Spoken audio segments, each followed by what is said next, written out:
Hey guys, we'll get started in just a few seconds. Dev, why don't you talk for a moment? Yeah, for a second there you were breaking up, but I can kind of hear you now. Okay, I think you actually cut out. Try talking just for a minute. Wargle, bargle, bargle, bargle, bargle. Okay, AR, why don't you try slightly more coherent from you though, AR. Pour one out from my tablet. I hope it's not completely broken.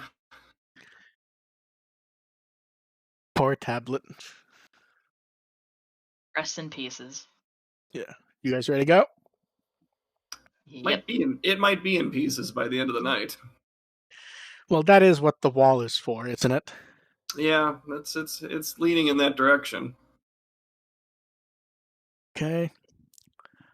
Welcome to the WtW podcast. We're here to entertain and inform a little bit while talking about Digimon. I'm Mark. I run WtW. I'm AR Pulver, Digimon System Restore. I'm Devcue, and I spend way too much time on Wikimon. Don't we all? Too much time having fun or too much time yelling at people? Both that and, the 4 a.m. binges of just inputting ridiculous amounts of information all at one time. It's like, I don't need to sleep. I need to archive information. That's the bad choice at 4 a.m., but it's the one I would make also realistically. I just go on my nature hikes and click stuff randomly to see where it takes me. How has the last week been for everyone? Been all right. It's been a week. It's been tiring, but I'm very happy to report that Bill and Ted 3 was very fucking good. I'm really happy with that movie. Any movies or entertainment you guys have seen that is not Digimon related? Finally I started just playing. discovered Fate. Go ahead. I just discovered a very fun abridged series of Fate Unlimited Blade Works that I just binged through 3 years of their work in about, 2 hours. I finally started playing Breath of the Wild.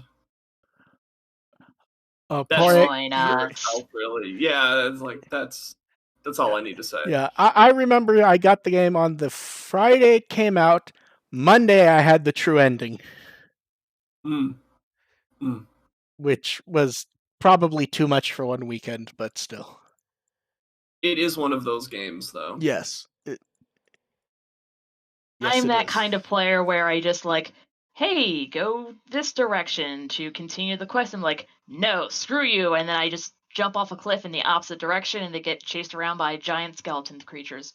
That's half the fun. Yes. See, for me, my main goal originally was look around, there's a tower, and then I just ran towards it and just kept doing that until I had all the towers I could get to at the time. Yeah, that's okay too. Just so I had the map.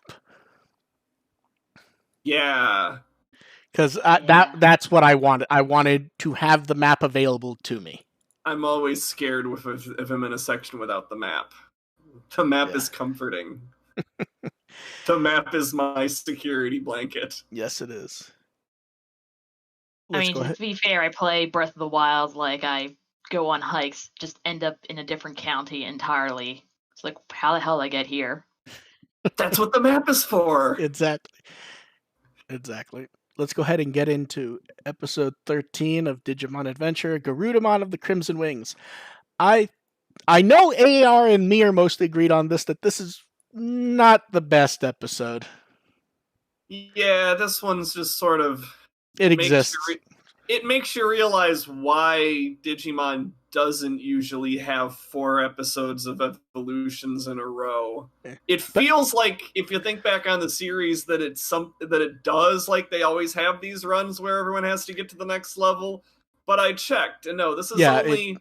Before this season, there have only been 2 other strings where there were 4 or more evolution episodes in a row.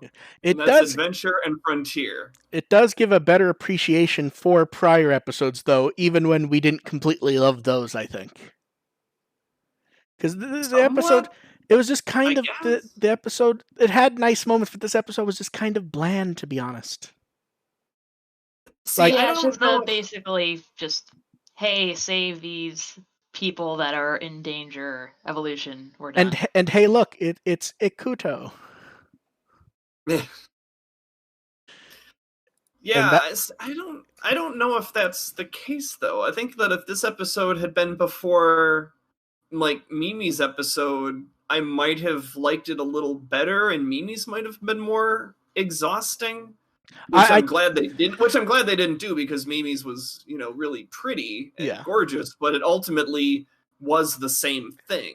Yeah, I think we're also kind of in a weird space where, because they're getting the perfect forms, it kind of feels like we're later in the series than we are. Yeah. So like everyone's like, I've remarked on that a lot. Like a lot of people have been. All the stuff that happened when we got Garudamon last time was, they were in the middle of fighting Myotismon. There was the stuff with Sora's mom. It's like, yeah, but that was also like the late 20s, early 30s, somewhere around there. It's weird because it feels like we're being set up. I will say that, though. Yeah, kind of. It's like as far as the character, we've harped on this before. As far as the character progression goes, this is okay. Weak as we've it's appropriate for being a mid-teens episode, but the fact that they're getting perfect evolutions at this time in their character arc, it just feels off. It feels like it feels like this is a setup for different evolutions later, or something changing. Yeah, something's gonna go absolutely terrible, like the Mugendramon flashes. Yeah. No, see, I think this episode actually not puts that to bed, but makes it far more likely that it was just animation flair, because we get the exact same thing with Garudamon. It's just a moon for him. Well, whether or not that's pertaining to the evolution sequence, just something to come along to really drastically set them back. That feels like it needs to happen now. Yeah. So it'll be interesting. It doesn't have to be Mugendramon. Yeah. Well, no, I just more meant it feels like more or less that was put down, the idea that was a clue or foreshadowing. Because a lot of people were popping up with that last week, and them doing the exact same thing with Garudamon and it just being a moon feels like that tells us what it was meant to be. Mm-hmm. I felt like it was supposed to be more like foreshadowing, because, the first ultimate we got originally was technically Skullgreymon. Yes. Yeah. The thing is, at this point, I don't know if they're going to... if they corrupt... The obvious choice is to corrupt him into Black Greymon. I'm not sure I agree with that, to be honest. I said it the obvious. I would be totally good with them not going the obvious route, but...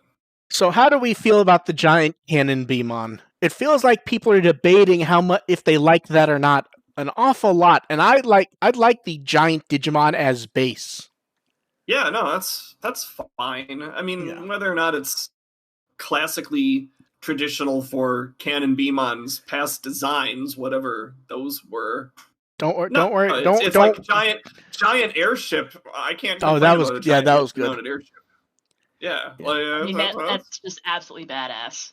Yeah, and we also get to continue the theme of Joe being the butt. I know. I'm starting to get a little tired of that. I liked his moment at the end where he was just ready to go, though. I quite liked that with Ikakumon. It's becoming a bit more of a pattern, though, where Joe can be the butt monkey for the first 2/3 of the episode, and then he's just ready to go. He's just he's fine, and he's helping out and being providing the surface to air support, and we're all just supposed to be like, oh no, they like Joe after all. It's a pattern. I think the show is leaning on too much. It's leaning on it a bit much, I'll say.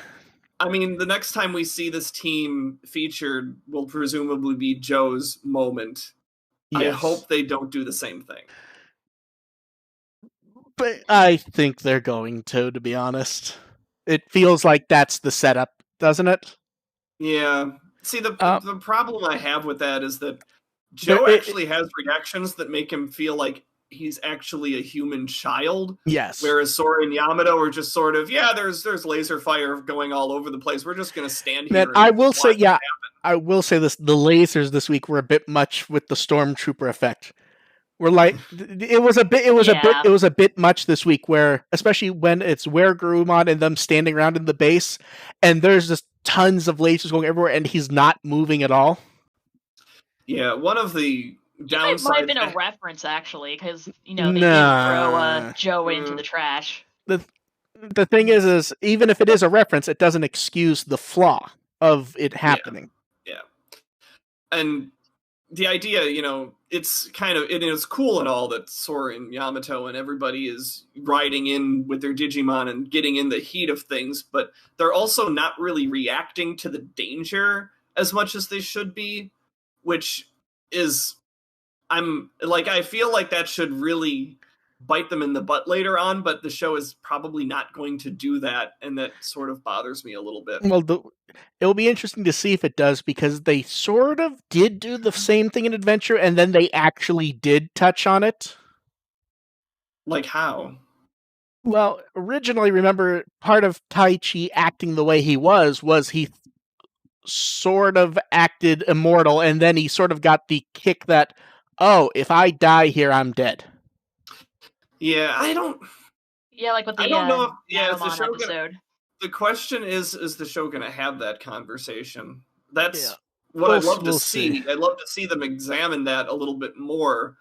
But, right now, like, if that's... I can kind of buy that as an excuse, but it's also kind of unsaid right now. Oh, no, the thing is sorry, go ahead. But, what was great about Taichi is that, it was clear what was going on there, where Taichi had this feeling of immortality, and that was informing all of his reckless actions and, potentially endangering himself. That hasn't been stated yet. Yes, it does. That's the problem I have with it. It's like right now it's just Yamato and Sora and Taichi and everybody just jumping in there and being with their partners. And that's just sort of, are we supposed to take that to mean that they're stupid or that they're standing with their Digimon? And I fear it's the latter. Yeah, explaining it later does not necessarily excuse the lack of explanation now. But I can also accept it just being kids feeling like they're in a video game. I'm not insanely bothered by that. It's more a matter of how it ends up being handled, if at all. Yeah, well, the kids being featured. If it's the kids being featured in the video game, that's great if it somehow harms them in the end, because the idea of kids being in a video game has been examined in Digimon in the past. It was featured in Adventure. It was featured in Cross Wars. I think it was featured in Atmon a little bit. Yeah, it was. World 3, actually. What was that? They did that in Digimon World 3 as well. Yeah. Okay, so it's like this is something that's been covered before, so we'll see. They do have to touch on it again if that's really what's going on. Yeah. And we should probably talk about what the episode was in theory going to be about, which is Sora, and I really don't feel like I have much to say about her in this one. This feels like, more than most of the time when people complain about it, this really does feel like it's the stereotype of Sora didn't really have much to do in her own episode. I mean, because the first time she had a Bergermon evolved to Garudamon, there was like this heart-wrenching kind of thing. Well, see, but with her mom is like, yep, so she just evolved, and it's like, okay, yep, we're good. Yeah, see, to me, that goes back to what we were saying, where this is just much earlier, but Sora didn't have much to do in the episode. The one thing she had to do was even Yamato pointing out, yes, it was obvious what would happen after last time. And then it was she did it with so little hesitation that you don't realize that that's the plot point. Yes. Until Yamato actually calls out that, what you're doing is incredibly stupid, incredibly unnecessary, and you're kind of doing it anyway without giving it any thought. He's like Yamato. I don't even think he went to that much effort. I think it was purely that he 100. Yeah. Like he does chill about it. But the fact, Yamato's, and that's we can get into that in a second. That it's really more about Yamato, if anything else. But it's the fact that Yamato has to point out Sora's big moment is sort of tells you how disappointing the moment actually is. Yes. And it's partially disappointing because we got to see good stuff with Mimi, and it feels like we're going somewhere with Koshiro, for example. It feels like something's coming up. Sure. And I mean, I honestly get kind of, I don't think that Taichi and Mimi's moments in their episodes were any better. Like, I think it was still Taichi being Taichi and Mimi being Mimi. But the thing is those were... Mimi pulls it off because Mimi's was so well told. See, but it was Taichi's episode and idea and around him, and Mimi's episode being around her. Here, Sora doesn't actually do all that much. He just kind of like holds on to the bird. Yeah, but she also came up with the plan at the end. I know, but I'm saying like the Mimi episode focused on Mimi. Most of the episode was Mimi running around. Most of the Taichi one, or at least half of it, was Taichi and Agumon in a fight. Here, Birdramon picks up the thing. We actually get to see Piyomon evolve to Birdramon, and we get the nice evolution of the nice fight, but there isn't all that much there, I don't think. I mean, I still feel like Sora was kind of leading the way.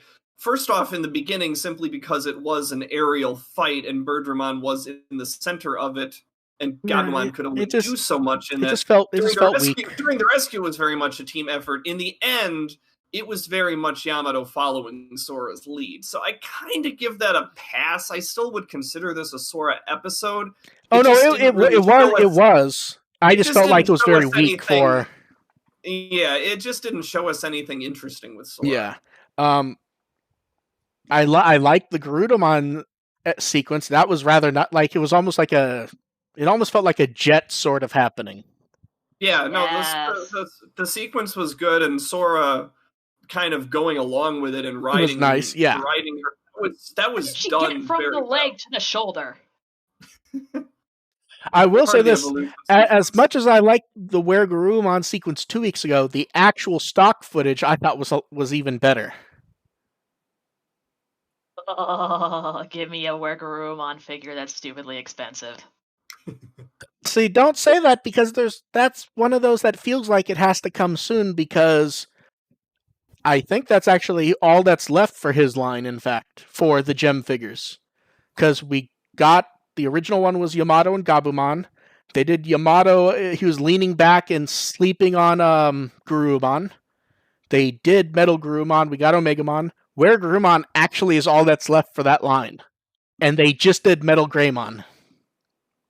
Well, there was that one... Well, I don't think it's wasn't released by Bandai. I think it was licensed by some other thing, that huge $500 or $600. No. That's just random nonsense bootlegs. They just say they're third party so they don't have to try to explain that they're not licensed in any form. But it was so pretty. Anyway, getting back to the episode. Yeah. I do think that if there is any growth in this episode, it does kind of belong to Yamato, if you ask me. The fact that he's sort of okay, Sora he just sort of sits back and lets Sora run the show here. He has his idea to save Joe. He's at least going to contribute that much, but he's not so cold-hearted that he's going to leave Joe behind. But I think if it was up to him, he would have left the Fanbimon behind. And he's Sora's going up. He's okay, I'm just going to go along with this one. I'm not going to fight it too much, which says something for that. It also shows that Yamato and Sora make a hell of a good team. We have yet to talk about the most important thing in the episode, though. So could Gomamon just have left at any time? Yeah, I was wondering that too. Yeah. He just broke up by himself. They also found Joe really easily. They were Joe's in here. To be fair, I'm pretty sure he was yelling, if I remember. Probably. I feel like they might have found him by accident. They were looking for him, but not there specifically. Look, it's there's Joe. They're tearing down every wall inside Canon Beamon, and it turned out that it was the first one they got to. Yeah. That I'm trying to. Oh, and we got to see the little preview of the other group, Koshiro's 2-in-1 acting up, which. That feels like the most obvious foreshadowing we've gotten, to be honest. That happened a little bit last episode too. Yes, like that's two episodes now of Koshiro having tablet problems. Yeah. Speaking of tablet problems, I'm having tablet problems too. I can relate. Yeah, so next week we get to see him and Atler Kabuterimon. Do we have anything else to say about this episode? Or do we think we've covered it, actually? Betamon is adorable. Betamon is adorable. I wish there would be more about... I wish they would have done more with Mimi's, being connected to Tachikawa Industries. I wish Koshiro would have at least reacted to that a little bit. I think he probably figured it out already. Probably, but I would have liked to see that. Yeah. Well, I think they covered it earlier, where she said that like her grandpa's like. But Koshiro wasn't there. Yeah, I mean, or maybe he was listening. I suppose he could have heard that while he was connected with him. But still, it's like you think that there would have been some sort of reaction from Koshiro. I want to see Koshiro react to things. Koshiro deserves to show an emotion at some point. Well, hopefully we'll see that next week. Oh God, I hope so.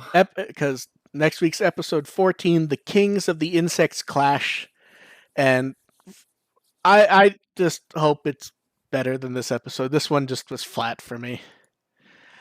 I'm honestly not that optimistic. I think that doing 6 Ultimate Evolution episodes in a row is just kind of too much. We'll see. I'm kind of a fan of like 2 opposing Digimon of like the same kind of stature, like they did with Metal Tyrannomon and Metal Greymon beating the ever-living shit out of each other. I kind of like those 2 matching up. I think they spent the money on the animation for that specifically. Yeah. So having kind of like Okuomon and Atler Kabuterimon just brawling is going to be really fun. Yeah. So we'll see what pops up there. Hope so. Yeah, and then we actually got a few episode previews we weren't expecting. From Adventure Sunday Market, we got better photos of the displays where we got the title for episode 15, and everyone will be shocked. It's Zudomon's Iron Hammer of Lightning. Aren't we? On one hand, it's like, to be fair, another perfect evolution episode. Yeah, on the other hand, it's like, thank God. Because we had wondered if they might further make Joe the butt by pushing his back. And you suggested that. I said straight up that he better not be the Junpei. Oh, I said I hope they didn't, but I wouldn't have been shocked if they had done the Joe isn't able to keep up with the others for a few episodes. That would have annoyed me.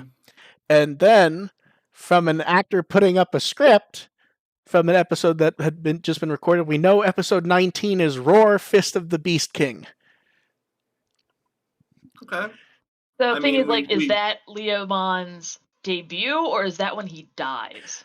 Oh God! The fact that we're already through 13 episodes and he hasn't showed up yet in episode 19 could be the episode where he dies is really funny to me. I believe when I showed Onke the script and asked her about the title that it showed, she sent the translated title and then said, "Looks like we know when he's dying." Yeah. So we'll see. They're in a weird place with that because it's like Leomon dying is such a tradition. At the same time, it's also incredibly played out, and I think everyone would be really, really enthusiastic if there was a series where he was somehow the only ally that didn't die. But I think these guys are too traditional to avoid not killing him. We'll see. And then it would be amazing if he had like a ton of near misses. Nah, that ends up being slapstick, and I'm not. It's also like if you also have to consider that this is supposed to be aimed towards new audiences who aren't going to be in on the joke. Yeah. Yeah, they should just kill him then. Yeah, they should just kill him. Well, I vote they kill him later. But without the slapstick of going, is he gonna die? Yeah, no. It does raise an interesting question of what would be happening between episodes 16 through 18, because I would have actually guessed that Leomon showed up earlier based on when he was first name dropped. Like, I would have imagined him showing up around like 16, 17, or maybe even 15. So I could imagine it being something like 16 they meet back up, 17 they end up at the dark place, 18 some sort of fight that they lose, and then 19, and then at the end of 18 they go head off to find Leomon for help. Or Leomon bails them out of whatever situation they end up in. Possibly. Yeah.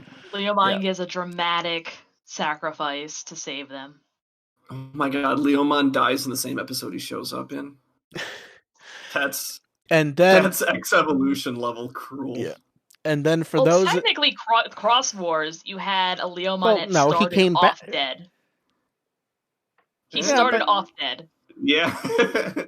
Yeah, and then he showed up for a bit, and then he came back to life at the end, and we never saw him again. I count Apollomon as a half a Leomon in my Leomon death score. Boo. How do we feel about Kaiser Leomon though? Or technically, Koichi did die. Koichi did die. Yeah. When we're counting Leomon deaths, there's a lot of there's some. Yeah, there's a lot of asterisks for stuff to count that fans count. Like, yeah. And then the last bit for the show, they announced they're upgrading the virtual D-Pet that people have been playing with during the show. They will be connecting to line accounts, and I don't believe we know anyone who's had the chance to try this. So we'll see if it comes up for us. And then that'd be so distracting to be watching in the side of the screen while the episode's going. That's the thing I keep thinking of, is I can't imagine I'd want to do that. That sounds horrible. I just want to watch the episode. Yeah. And then we've been getting more production art, and we even have little animations from the production, which we have the 2 evolution stock sequences, and then the bit that appears to be from the next opening, but we'll find out, and a few static shots also. Are you thinking it's the opening? Because I think I'm still thinking it could be the ending instead. See, I'm looking at the various images. They come across a bit more as introduction stuff, especially like the images we got at basically the same time of what looks like the 6 ultimate forms rushing forward. It feels very opening in the way it's being done. In fact, I go back to, I find it really hard to believe they're going to have a new opening before they properly introduce Takeru and Hikari to the team. They might just do like a minor edit where it's the same opening, but they just kind of like adjust a couple of frames of it. No, I think we've already seen more than that, to be honest. And that is why the stream this time is 30 frames per second, because it was coming out cockeyed at 10 per second, trying to get those animations to show up. It was doing all sorts of frame blending and stuff, so I just set it for 30 this time. So it'll be interesting to see when this comes up. And then we did get a better look at Adventure Sunday Market. There was more stuff here than I thought there was going to be honest. Like, there's stuff all over the place. They have the little photo booths, the sticker booths. Does it seem like every time we see the exact same art of Garudamon without the pelt, people are just completely shocked by it? It doesn't have enough exposure, apparently. Like, it's been out for a long time now. But like, we even have to tell people. But we even had the same art from Tri. We even had the same of Psychmon from Hunters. I mean, we've seen it. Just used to seeing the line art. I didn't know that they had one. That they did one. That they did that for Psychmon. Well, no, it's literally just the Adventure Garudamon art recolored. Well, I know, but it's weird that they would put that in there for Psychmon. Because they need it there in case they need it for an episode. They won't need it for an episode. It's Psychmon. Come on. Yeah, but when they're starting off on making the show, they need to have the art there in case. I'm not saying that it was the plan. I'm just saying when they're recoloring art that already exists, they're just going to recolor what's there. Someone do fan art of Psychmon giving his pelt to Ryoma, who's dying of hypothermia. No. Yes. And we talked about this last week. Hey, look, it's a new ending theme. And it was easy to figure out the translations this time since everything was in English. It's being done by Riol, and the name of the song is Q. No, it's Q? Q? Yeah. Yes.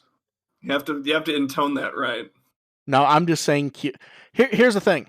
You intone it the way I'm intoning it, and I will not start making Q references from Star Trek. See, we have to give and take. That's what the question mark is for. It's very important. The question mark is very Q.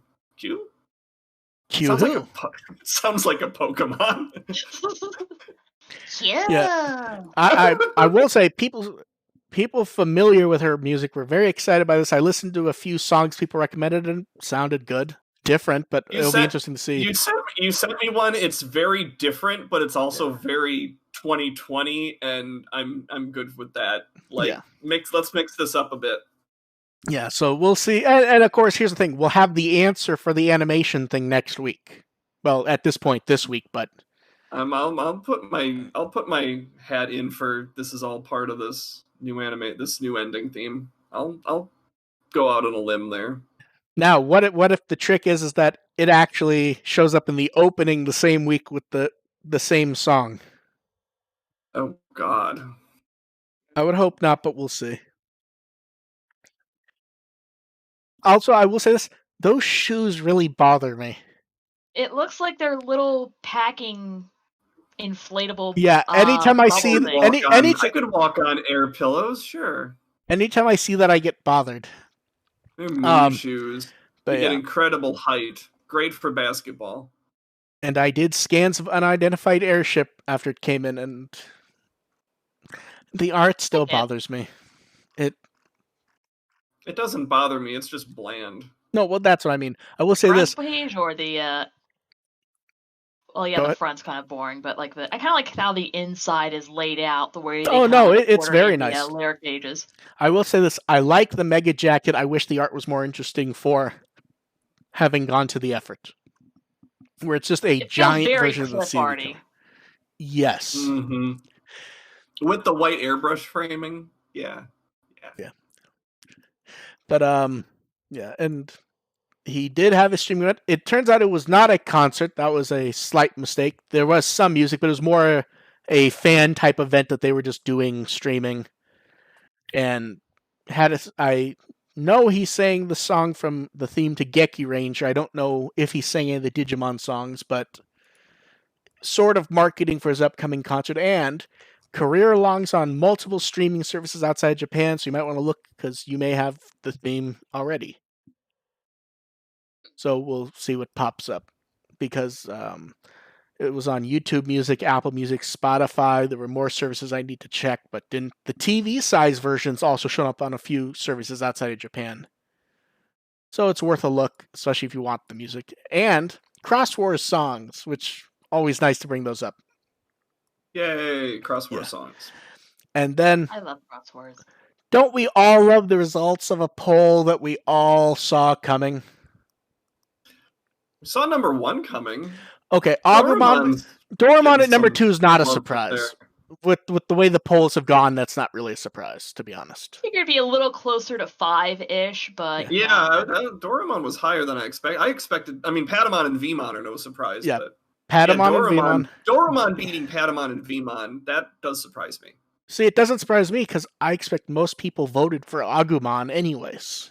Which kind of... Oh, no, Agumon being first place is not at all a surprise, but I don't know, the X-Evolution base seems to be really into...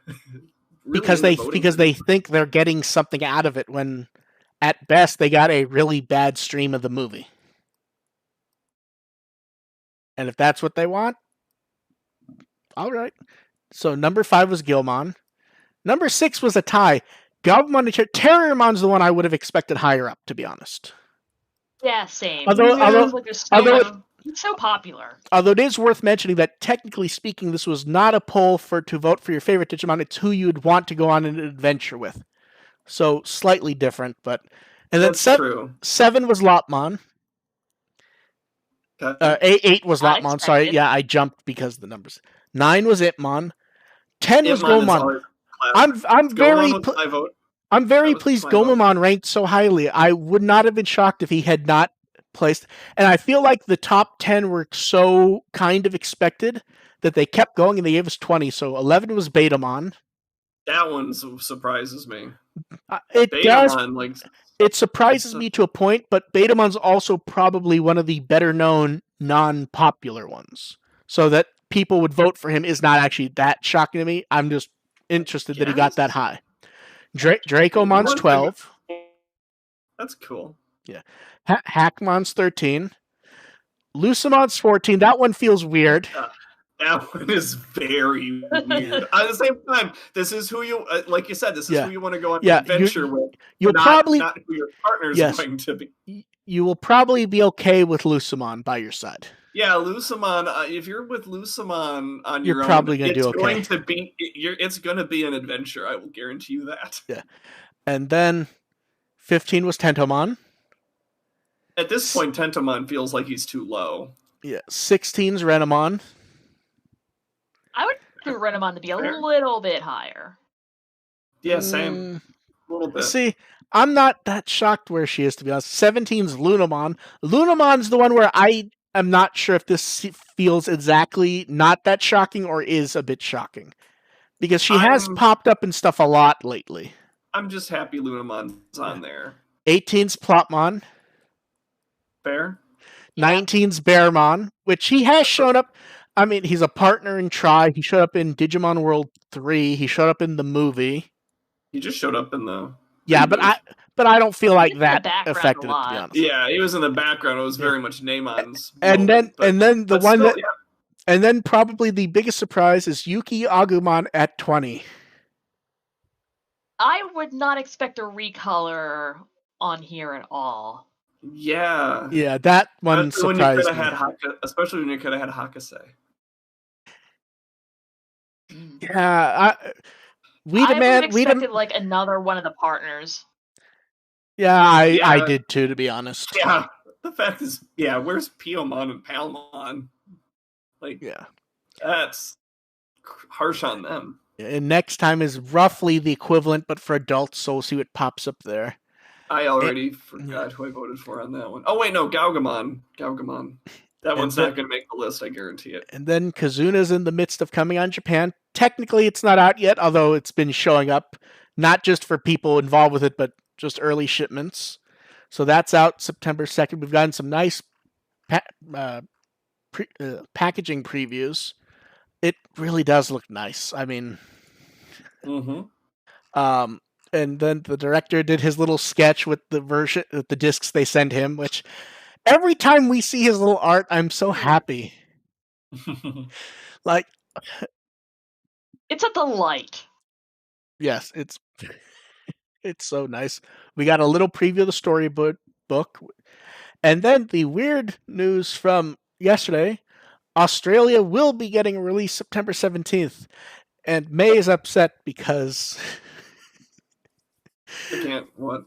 Where they live is still locked down, so there's no theaters listed yet. There's just a notice that in that area they will get theaters when they're able to.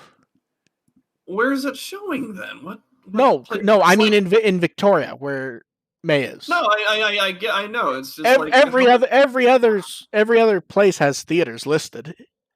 It's only Victoria that's still on lockdown? Apparently. That's kind of hilarious, but I've been confused if you said no theaters because everything's on fire. That was January. Yeah. No, it's just weird. It's just weird to me that certain parts of Australia are still on lockdown and certain ones aren't, considering there's only like 2 parts of Australia that are actually populated. Look, there could be a theater for koalas in the middle of nowhere. Maybe they want to see the movie. Why? They're screening it. Screening it in Tasmania. Why don't you want koalas to see Digimon, AR? What do you have against them? They're annoying. They get all in your stuff. They eat all your eucalyptus. They're called drop bears for a reason. Mm-hmm. No. Drop bears are cousins of koalas. They're not koalas. They just look like them. That's what they want you to think. Don't be racist, Devcue. That's what And we're just a few weeks away from the US release, which we get it digital a week early. We're only a month till calling it a nightmare isn't quite right, but it was starting out so good. We were going to have it a month after it was in theaters in Japan, and that sort of fell apart. And so, have you seen that some people are still like, they haven't said they're not doing it in theaters, and they're still like, they could. It's like Homer with the pig. It's still good. It's still good. So good. Yeah, it's yeah. Just a little slimy. It's still good. Yeah, they're just starting to reopen theaters now. Barely. Depending on where barely. you are. Yeah, no, mine are starting to, and it feels like a really bad idea. Yeah. That feels like a very wild 180 from when you were going, oh, if it's going, I'm going no matter what. When this all began, and you were like, I'm going. That was more for pragmatic purposes. It's like, I just want to get this damn review written and up and done with, so I don't have to deal with Kazuna anymore. Yeah, I kind of agree with you in that it's nice to get the written stuff out so you just don't have to deal with it. Yeah, it's like, honestly, at this point, it's like, okay, let's get Kazuna over and done with. I want to just be finished with this canon. Come on. Because part of the issue really, move on to the new stuff. Because part of the issue really is we were all like ready to go to watch and enjoy it half a year ago. Mm-hmm. And it is not possible to keep up that energy level. Right. It's just like, oh, this is still a thing? Like, okay. Like the instant I have it in my hands, I will be super fucking happy to watch it. But I can't keep up the excitement because there's a show to watch every week, and that's not what we expect. Like, things are so depressing. I already have to do. I mean, I'm already doing a written review every week for the new show. I'm annoyed that I have to do an extra post for the ending theme. Like, that's the thing I've always done on System Restores. Do a little recap whenever the ending changes. It's like, oh, I have to do another post? We'll have more to say about that shortly. I have a kid. And then... Well, that's your problem. Another Kazuna thing that's been delayed a bit is we finally got to see some actual photos of one of the Ultimate Image figures, and it looks fucking nice. I mean, it looks at a different level than the Merciful Mode and Omegamon X ones that we saw. Yeah, those scales. The texture is nice. Well, and they even said that's why they delayed it, is they wanted to get the texture right, they wanted to get the colors right, and it's only been pushed back a month from when they intended to have pre-orders up. And the nice thing is by telling us about the delay when they're showing us what they said the reason was, everyone kind of went, oh, that looks so nice. Mm-hmm.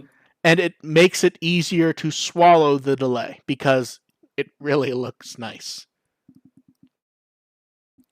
So does anyone else here snick it when you see the claws? A little. We need that happiness after Cyclops died today.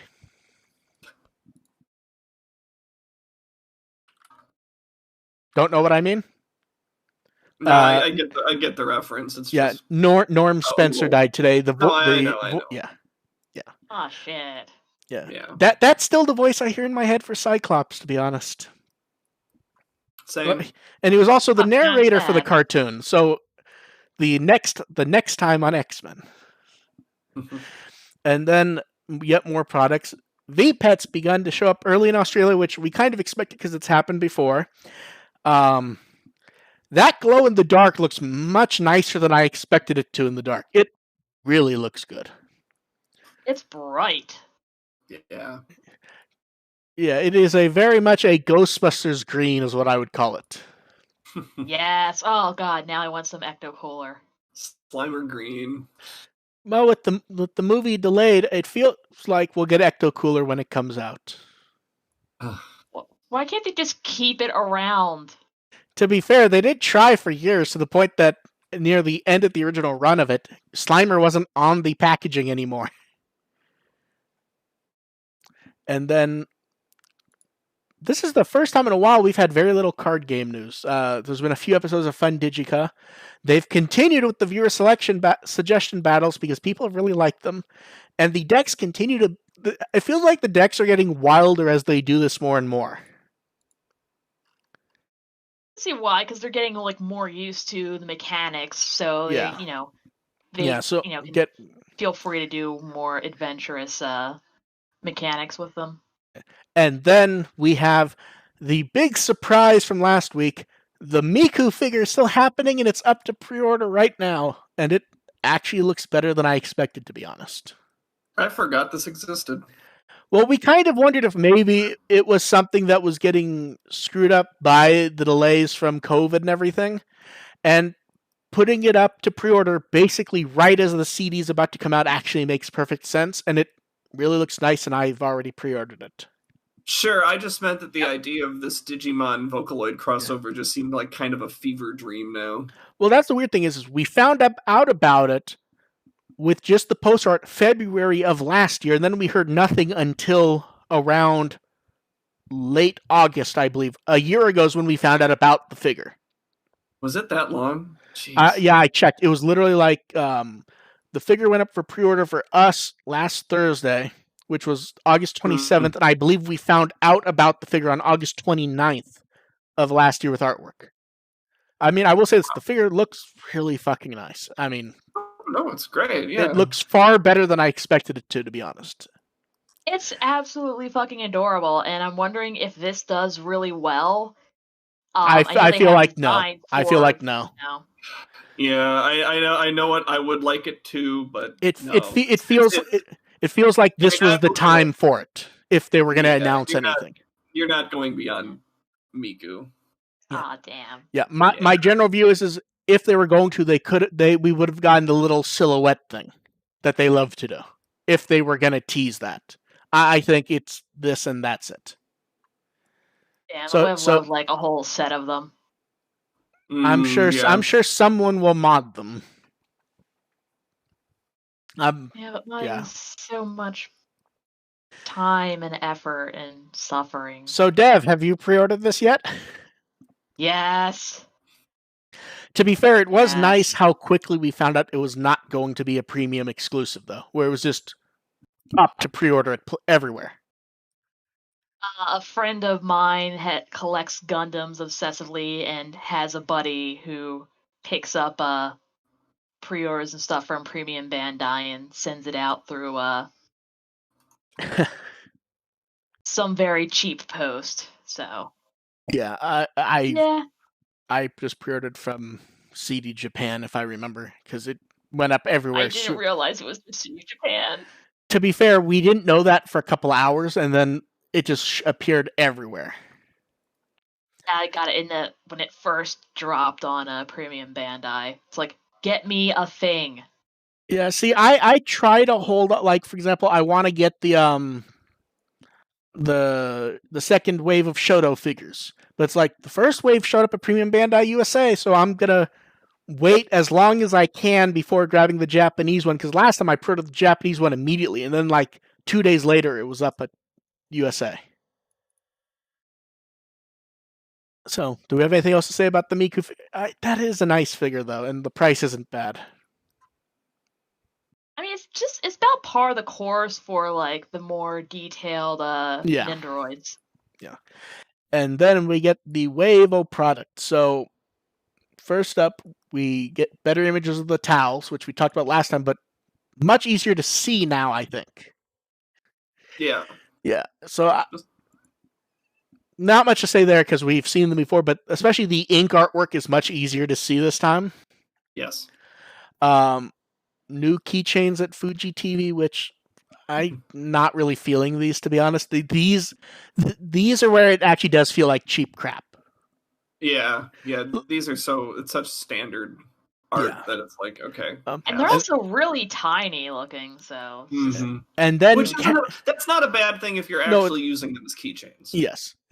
And hey, calendar update. So first up, the 2001 TV animation calendar we saw a few months ago is up to pre-order.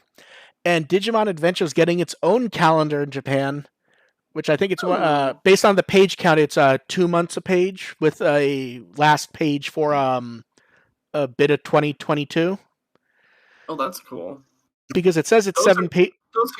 those nice 2-monthers can be kind of those. Yeah. The artwork on those are usually really good. Yeah, so I'm very curious to see the artwork. We don't have any of that yet.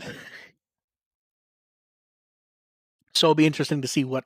I'm hoping it's not... It normally is not stock artwork for these, but we'll see.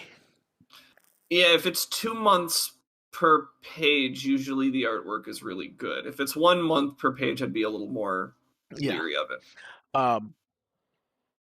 And then a handful of not weird updates, but interesting ones. Premium Bandai USA had to close their pre-orders of the the new Digimon Adventure Digivice a few days early. Seemingly, they sold through what they'd be able to sell.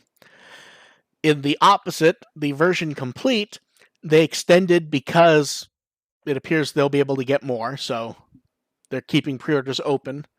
And a lot of people were holding off on pre-ordering, so they were happy for that. And we already knew the UL Force Vidramon figure would be delayed for those who pre-ordered outside of Japan. Crunchyroll store has reconfirmed that, yes, that's pushed back a couple months. So we'll see. Some of the Anigator music products are back for just a few days. At this point, another week. A lot of people waited for that last time, then were sad when they vanished. So this is not necessarily last chance, but probably. And then we have not heard about these since like January. The Series 2 figural keychains look to be about to come out. We have pictures of them instead of art, and they actually look better in 3D than they did in 2D, I think. Although I feel like we can tell which ones are going to be flatter this time, which last time there was some confusion about that. Yeah. I mean, Tsunomon, Koromon, Yokomon all look flat. Modimon, I can't tell, to be honest. Modimon could be round. Yeah. That one I can see being more. The 4 kids feel round. Leomon and Edamon feel flat. Devamon, I can't tell, but it feels like he'd be a flat one. Flat, yeah. Yeah, so stores are now listing that for August and September, so that should be any very soon, hopefully. Yeah, because I've been checking GameStop and Hot Topic for them to show up. It's like, okay, these should be out. Where are they? Less GameStop than Hot Topic. Hot Topic will normally only put that stuff up once they actually know where it is. Which is why so often when we get news of Hot Topic having some exclusive item, it's just there to order, and then 2 days later, AR has it. Mm-hmm. Yeah, so... And then the last product news. See, we told you guys last week this Omegamon guy is going to be popular. Hell is that? I have a feeling. Yeah. So, Fig Arts of Premium Color Edition. As far as I can tell looking at it, I'm pretty sure it's the War Game mold from a few years ago. That's what it looks like to me, but I can't see the shoulders where you could actually see the mold difference where they had places to put Taichi and Yamato. So we'll get more details and pre-orders this week. I'm gonna order this, to be quite honest, because it really looks nice and I want it. Yeah, I mean the original color one was pretty nice to begin with. Like that's still languishing in the packaging because I don't want to get dirty. But are you talking about the original D Arts or the actual Fig Arts movie color one? The D Arts one. Okay, see, the coloring here looks very similar to that. This is just slightly nicer. The prior version of this mold, which was different from the D-Arts one, actually went with like... a little flat. Yeah, it almost went with like a pastel movie color to look like Hosada Net, basically. So I'm curious to see what accessories might come up with this, because if it is that mold, are we going to get like properly painted tiny Taichi and Yamato rather than just the clear ones we got last time? Because this is not a cheap one either. This is about $80, $85 for Fig Arts, so we'll see what pops up. I'm happy with how it looks, though, to be honest. Yeah, because the original one was around like 50, 60-ish, give or take, if I recall. Yes. Well, this one they're also selling on the paint, which isn't wrong because it does look nice, but I'm curious to see what it looks like when we get better images. And then we finish with artwork, which it's always so the Tentomon art we've seen before. It was just they put it up as little homework, summer homework. Bad. My kids start school tomorrow. Yeah. Up to them. Ew. And then fun Betamon from the episode, good art. This one's new, I'm sure. Yeah. And then Kenji Watanabe doing Garudamon and saying it's his favorite Digimon. That's kind of news. And I'm trying to. I don't like. I'm sure it was brown, but I don't actually remember seeing Garudamon with brown art. To be honest, like I'm actually pulling it up now to see if I just forgotten because I don't remember it being brown. I wonder if it was brown before we ever saw it and was already changed to red because they do toys of it. Yeah, I always associated it with being more of a reddish. Yeah, I'm looking at old Bandai art, and it's definitely reddish. So it may have just been a case where it was changed before we ever saw it. That is a weird comment. That is a weird comment, though, that it's red because of the Indian influence of the name Garuda. Okay. Well, no, that's the design. It was changed to red due to the toys. Yeah, okay. Probably because brown wasn't going to look good with peel with a Birdramon. They needed to be red because the original Evolution toy. Yeah. So, although he does think it came out good though. And then the art is great. Yeah. Yeah. And then for those in the chat, start throwing up your questions. We'll start going with the ones that were sent in ahead of time. You've mentioned affiliate order stuff before. So do you have numbers from some number of fans? What was the most popular TV, movies, music, so forth for imports? I actually pulled up as far back as I could go from CD Japan back to 2015 and actually stripped out the toys and stuff like that to see what the most popular media was. Now, the weird thing is, remember, products are actually more popular for imports because most people aren't going to import movie discs because they can't watch them. Most people aren't going to deal with region-free, but US is region A, but there's no subtitles, no dub. But the actual top 5 is actually interesting. Does anyone want to try to guess what number 1 is? Oh, no. It is the ending theme to Try Part 6.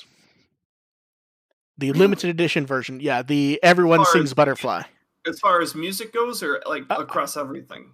Music, I went through all CDs, Blu-rays, and DVDs going back to 2015. And of course, remember, this would only be imports that used our affiliate link. So if someone ordered from Amazon Japan, that wouldn't show up. So the limited edition of Try Part 6, but here's the interesting thing. The normal version was not even it was on a completely different page. So everyone went with the version that came with the poster. Okay. Now, number 2 is the only actual video disc in the top 5. The deluxe Blu-ray of Kizuna. How far back are you going? You said this is going years back? 2015. Okay. So roughly around when Try begins. Okay. Part 3, I think, is the one that's going to surprise people. The kids disc of the Try character song release. That doesn't surprise me too much. I've seen that. It had a lot of music, which probably, and there was a lot of previews of it beforehand. Also, people go nuts for character songs. Yeah. I really like character songs. I need to listen to the Try one again. Now, I said it was the top 5, but the next one's actually the last one because it was a tie for 4th. So, the first one is the Digimon disc of the character song release. Okay. And then tied for 4th was Boku ni Tate, the ending theme to Part 3 of Try. I like that one a lot. Yeah, everyone liked that one a lot. I wasn't that shocked. But yeah, so I just figured I'd run through the top 5 for a bit of fun. The next video release, which I don't remember where it actually was because I just stopped at that point, was actually Try Part 1. Okay. Okay, so let's look in the chat to I suppose, see. I suppose if you're going back far enough, that was before we had anything locked down for a video release here. Yeah. We Makes found sense. within a year we had our video stuff locked. We had an idea what was going on. Which is probably why the later parts don't get any. Okay. Don't show up as much. Joshua wants to know: do you guys think Joshua Seth will reach his goal of 10,000 followers on Twitter and sing the Digimon theme as Ty? Yes, Yeah. I think once he promised to do that, it was going to happen. What's the statute of limitations on this? Like, how far? Like, it will. 2 years from now, are we going to hold him to this? No, it will happen much sooner than that. It's been flying up since he said that. Really? Like there is a chance that he's already done it, and is just going to post it when he hits 10,000. Well, no, I meant the hitting the number. Yeah. Yeah, like I don't know. I don't remember what he was at before. I just he was at 8,700. I believe he was at 5. It was somewhere between 4 and 6. Really? Wow. Yes. That's pretty remarkable that people hadn't been following Joshua Seth, because he follows people. Like, he follows a bunch of fans. Like, he follows my account. Yeah. We're mutuals. I don't know. And hey, I don't know how Twitter works, so we can force this kind of thing. I got Derek Stephen Prinster to do a 02 audio drama piece last week. So, and for the next one that was sent in, do fans care about Canon too much? Yes, they do, and I say that I like to argue about Canon, but it is a tool. It is something of interest. It gets thrown out if they don't think it works. It's not that shocking. Just enjoy the thing. But it's sort of like when a character shows up in a show now, people are like, well, how does that affect canon? But it's like they really do not care like that. And as far as Digimon goes, it's a little weird anyway. So, like, if you're going to talk about something about canon, like, you can have divergent canons. Like, if you look at Tamers, like, both the second movie and the audio dramas kind of have an equal claim to it, but they're clearly conflicting with each other. So it's sort of up to you to decide which one you prefer. Yeah. That and Digimon's like a toyetic series, and for a younger audience, so like the rule of cool basically supersedes anything else. It's like, oh, well, this might contradict some. It's like, no, it looks cool. We're going to do it anyway. See, Joshua is now talking about Star Trek in the chat and how it will simply throw out something from canon if it wants to. Yeah. Although Digimon generally has been pretty good at most of the time about respecting what's come before. And yes, it does. I do really admire that. Like, they don't leave stuff behind as much as other franchises do. Yeah. Like, so a lot of, like, the audio dramas will occasionally be ignored because some of the audio dramas are just plain weird. But for the most part, when it comes to movies and stuff like that, they don't leave things behind, and I do appreciate that. Yeah. Let's see. No other ones in the chat for now, so we'll go back to ones that were sent in.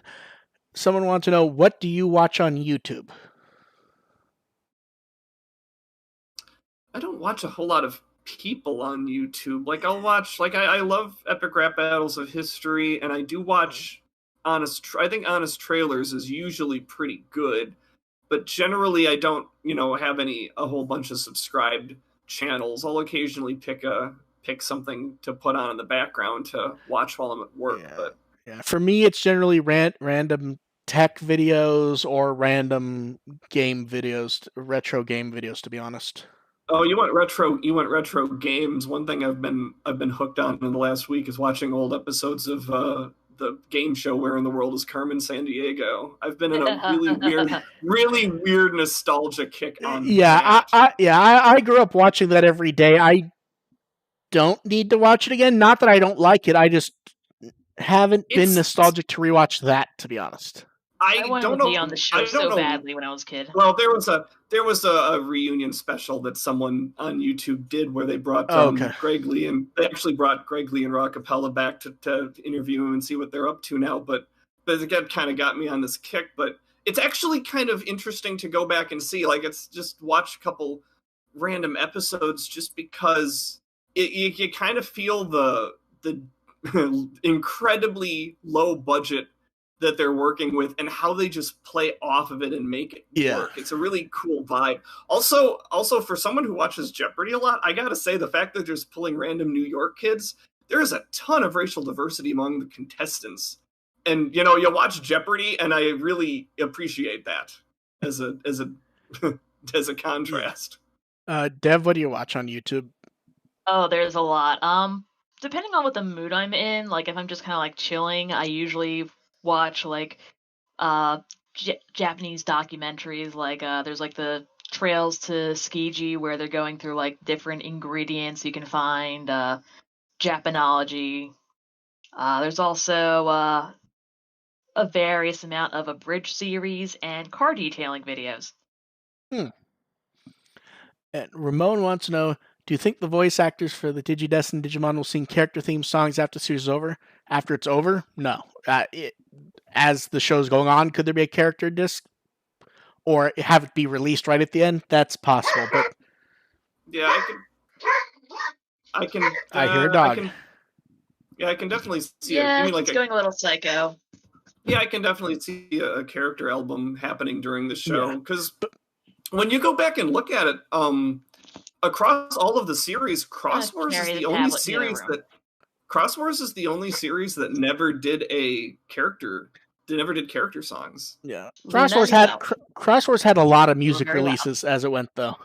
Yeah, it did, and some of the evolution themes actually work as kind of like character themes, but no, there weren't actually characters song, and that's only Crosswars. All of the other seasons, including Trian Atmon, did that. Okay, and then someone. It was more. I tried to cut it down. It was more rambly. They liked when we do the what do we like and dislike. So they said, what game do we think is overrated, and what game that people say is overrated do you think isn't? So why don't we do overrated first? AR, why don't you go first? I actually can't. I don't really have a good one for this one because I really don't like to use the term overrated unless it's something that is incredibly popular, and I generally don't play incredibly popular games currently. Like we were talking about Breath of the Wild before, that's basically the only one. That one and Persona 5 are the only really popular games I've been playing recently, and I would never call either of those two overrated. Okay, that makes sense. Dev? I'm kind of in the same boat where my video game tastes are kind of like really obscure. Oh, mine skew hard that way, but So you don't really have an answer for that? Not really, because like all the games that I play are just kind of like weird ass indie games to begin with. So yeah, and you don't want to call those. You don't want to call those overrated. Like even if you don't like them, they're not overrated. They're just not your kind of game. Okay, I have an answer. Are you ready? Battletoads. I never played that one, so I wouldn't know. I've maybe played it once. And I couldn't. I was even thinking back to that era, and I couldn't come up with anything from like Nintendo or Super Nintendo that I didn't really like. Like I never was particularly a big fan of the original NES Mega Man series, but that was just because I was bad at it. Yeah. See, here's why I picked Battletoads, though. Its legend has grown, and it's not really that fun of a game. And it has so many issues playing through it that seem. It feels like there's been a slight backlash to it in recent years as people have said it's better and better. But it is I always thought the legend about it was just because it was so damn hard. It is, but people say it's hard and that it's a great game to play. It's not really a fun game. It is just a slog to play through. It doesn't teach you how to do stuff. It just changes the gameplay and then will change it back. It's not overtly a fun game to play, which is part of why... It's an NES game. No, see, here's the thing. I have tons of NES games that are really fucking hard and they're fun to play. Battletoads just isn't fun. Yeah. Okay. Yeah, no, NES games are they're notoriously now for can the be notoriously unforgiving if you don't know what you're doing. I yeah, tried playing, I love tried those. playing original. I tried playing original Metroid on the Switch a while ago, and it just destroyed me. Like I just had no idea what I was doing, and it just ate me alive. I love those type of games where you just have to basically sit down and Yep. But Battletoads is just insufferable to actually play. That's why most people who play it just remember the pause music.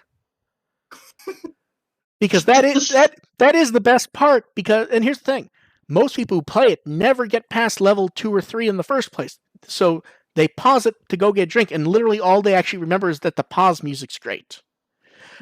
And what game do people? All I know from Battletoads is just watching people try to beat that speeder level, and that's just basically it. Yeah, and that's not even the hard one. Right? Yeah. And I've beaten the game. That's the turbo tunnel, which is stage 3, is not one of the hard ones of the.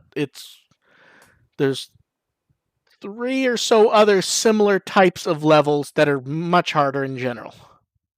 The inverse, I'll go first, which is what game that people say is overrated do you think isn't? I will go for the cheap, easy answer of Final Fantasy VII. That's fair. Yeah, because that's a big blockbuster game that people would definitely call overrated. And I think I've played maybe 10, 15 minutes of Final Fantasy VII. It's very long. It does a lot. Even if you ignore it outside of the context of what it was at the time, it's still actually a fun game to play.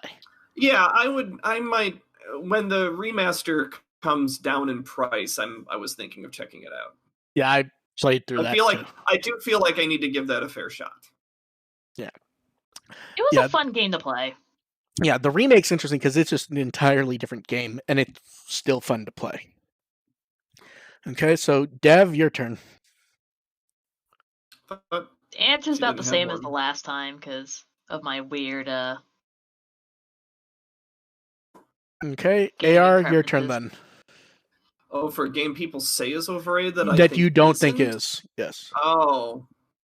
Yeah, I couldn't come up with that one either because, like I said, I really don't play games that are popular enough to be fairly labeled overrated. I agree with you, AR. Super Mario World is not an overrated game. People call that overrated?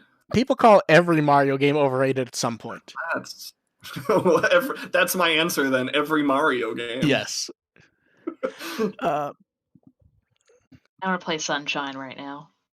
Josh wants to know, do we think Mimi's grandpa will play a role in the series? I mean, will he have a role? Yes. Will it be a big role? I don't know. I've kind of wafted back and forth on that myself, to be honest. I really want him to have a role that is important. That doesn't necessarily mean big. Like Josh was asking if he's going to be the new Genai. I wouldn't go that far, but I want him to I want him to matter. Let's put it that way. Yeah, I would agree with that. Well, Mimi did mention it's like, hey, I can get my grandpa to give you like the newest prototype that we're working on. But the issue with that is that's just name dropping at that point. And I want him to actually show up to do something. Yes, and like Mimi though, that has nothing to do with what they're actually doing at the time because it's not like they can stop and go get him a new computer. Right. So it's more just reminding it, but we're hoping that the reason why they would do something like that is because maybe he will have an actual part to play later. Mm-hmm. But then again, it could also just be sort of this running gag where she keeps talking about his grandpa and then he never actually shows up. And then Juggernaut wants to know, how did I convince Devcue to be on the podcast? And the answer was, I said, hey, Dev, podcast? And she said yes. And then fine. Yes, I dragged her unwillingly, even though we live across the country from each other. And right after I asked her, she immediately went out and bought a headset. Against her will. Oh, wasn't immediately. No, I said, do you want to be on the podcast? And 2 days later, you were showing me a photo of a headset that you were going to get. And when I go, yeah, that should be fine. You went, oh, I already bought it. My mistake was Yeah, I I wasn't already gonna had waste the gas to drive back and forth. My mistake was I already had a podcasting microphone. That was I shouldn't have done that. That was a mistake. Yeah. I have pets, so you can't have nice things. Okay, and we'll move on to the last question that was sent in ahead of time, and this will be the last call for the chat to think of questions. Someone wants to know, are you still going to do a Kazuna episode? And the answer is yes, but we're still figuring it out. So the current plan at the moment is it'll be me, AR, Dev based on her schedule.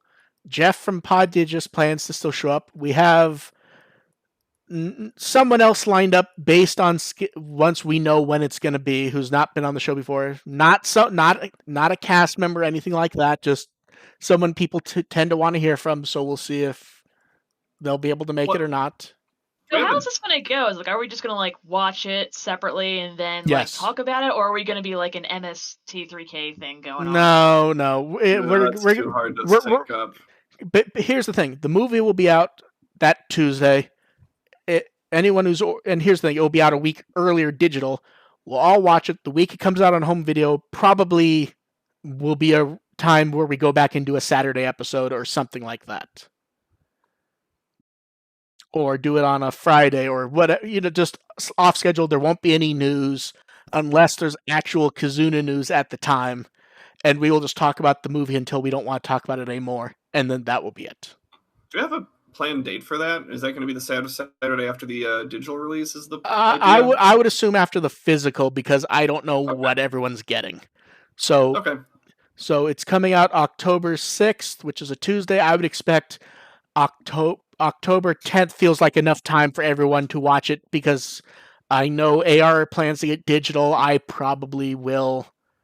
That gives basically a little less than 2 weeks for anyone who's going to show up to watch it. Just that would have to be the Saturday then, because the Friday night I can't do. Yeah, so probably Saturday the 10th, to be honest. Yeah, if it's late enough, I can manage it because of time zones. We'll figure it out. We don't know the time at the moment. But yeah. And I think that's it for this one. AR, where can they find you? Digimon.firstagent.net is my review blog. Check out my review for episode 13 and everything that came before that. I'm on Twitter at FirstAgentARP. Dev, what Wikimon article would you like people to look up? Psychmon. No. The DigiBeetle article this week, because I'm having some PlayStation game nostalgia. And I can be found at WtW and Twitter and all that good stuff. So we will catch you guys. Out of my room. We will catch you guys next time. Bye. Bye. Bye-bye.